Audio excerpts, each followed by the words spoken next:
So, ito yung saging na binili ko. Ayan. And then, meron ako ditong oven toaster banana cake, cake mix, easy and yummy stove top 2. So, pwede siya sa mga stove na mga ganito na pang bake, and ang gagamitin ko yung air fryer. So, ayan. So, meron dito ano siya, ito siya. Ito yung mga instruction how to bake, easy to bake this product, and this is a banana cake. And also, hindi ko alam saan nalagay yung speaker dito sa condo. And it's worth 3,000 pesos yung speaker na yon. And I don't know where is it. I don't know where is the speaker. I just put it here, and now I did not see it. Where is the speaker like that? But it's okay.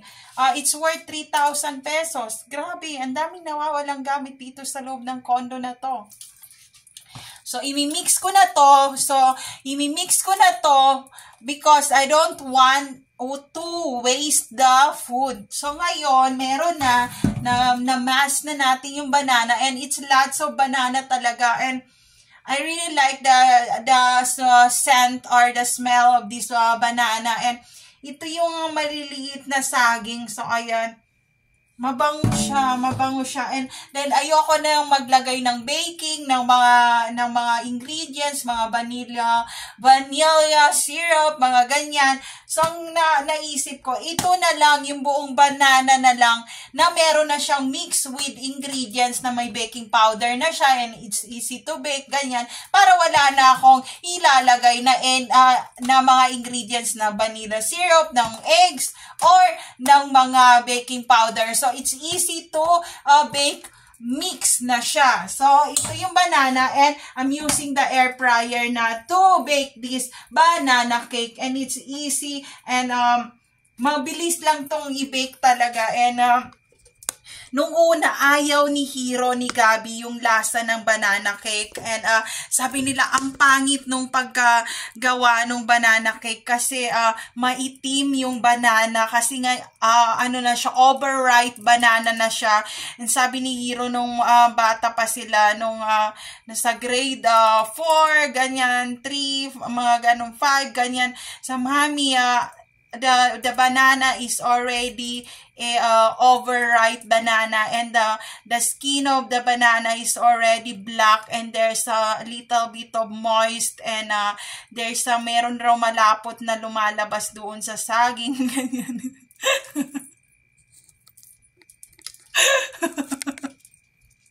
So, ayun, sabi ko, maitim lang yung balat nung saging, pero yung laman yan, maputi yan. So, sabi ko, just the skin of the banana, when you peel it off the banana, it's still okay, and you can bake it. And then, sabi, ew, nagganon silang dalaw. Sabi ko, okay, so, pinil off ko na yung banana, binake ko, and sabi ko, ayoko lumabas, ganyan, ayokong bumiling pagkain. So, dinadaan-daanan nila yung cake.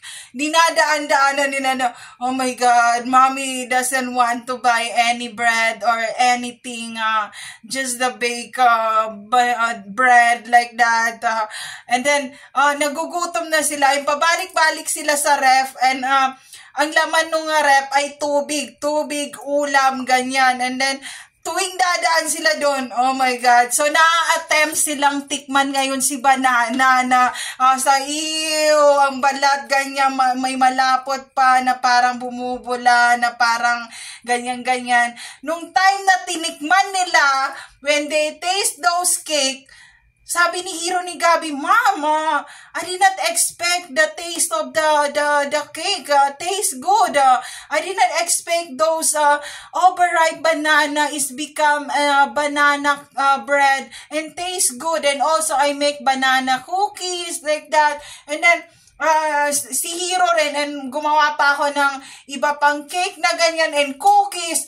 Maya-maya dito na lahat si Gabi sa, dahil gutom na siya, nilagay niya lahat. Sabi ko, baby, sabi ko sa kanya, Huwag mo ilagay lahat sa bibig mo kasi dahan-dahan lang, wala tayong kalaban. Lahat kayo makakakain, dahan-dahan lang.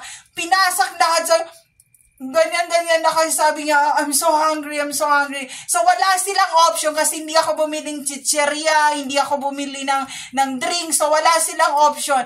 Ang nangyari naman, nung time na hindi ako nagbe-bake, busy ako sa pag-e-edit, busy ako sa paggawa ng content, busy ako sa pagluto, paglaba, ganyan, linis, ganyan. Sabi, Mom, can you bake those cake nga, ganyan. Kasi nagustuhan nila yung cookies, ganyan. And then, yung asawa ko naman, sabi niya, hindi talaga ako kumakain ng mga matamis na tinapay, ganyan. Kasi ayokong lumaki ang tiyan ko. And sabi ko, bitikman mo muna kasi bago mo husgahan. And then, nung natikman niya yung binake ko, sabi niya, Bi, ang sarap. sabi ko, Bi, gusto ko pa. Sabi ko, dahan-dahan lang. And then, magmula nun, pag nakakita sila na mga talaga, I miss mom, ganyan. So, ayun. Pwede rin kayong gumawa ng mango bread. Marami. Avocado bread. Ganyan. And then, melon bread. Lahat yan. Banana bread. Marami yan. Lahat yan. Vanilla bread. Cheese bread. Maraming magagawa yan. Nung time, cookies. Ang daming flavor ng cookies. Ang daming, nung time na yun, sabi ng anak ko, Mama, you can make your own bake shop or bakery, or you can make a bakery or a coffee shop like that because the taste is so good, and we are not expect those already overripe banana become good and taste and clean banana. Yun ang sinabi ko. Kaya don't judge the banana by the color.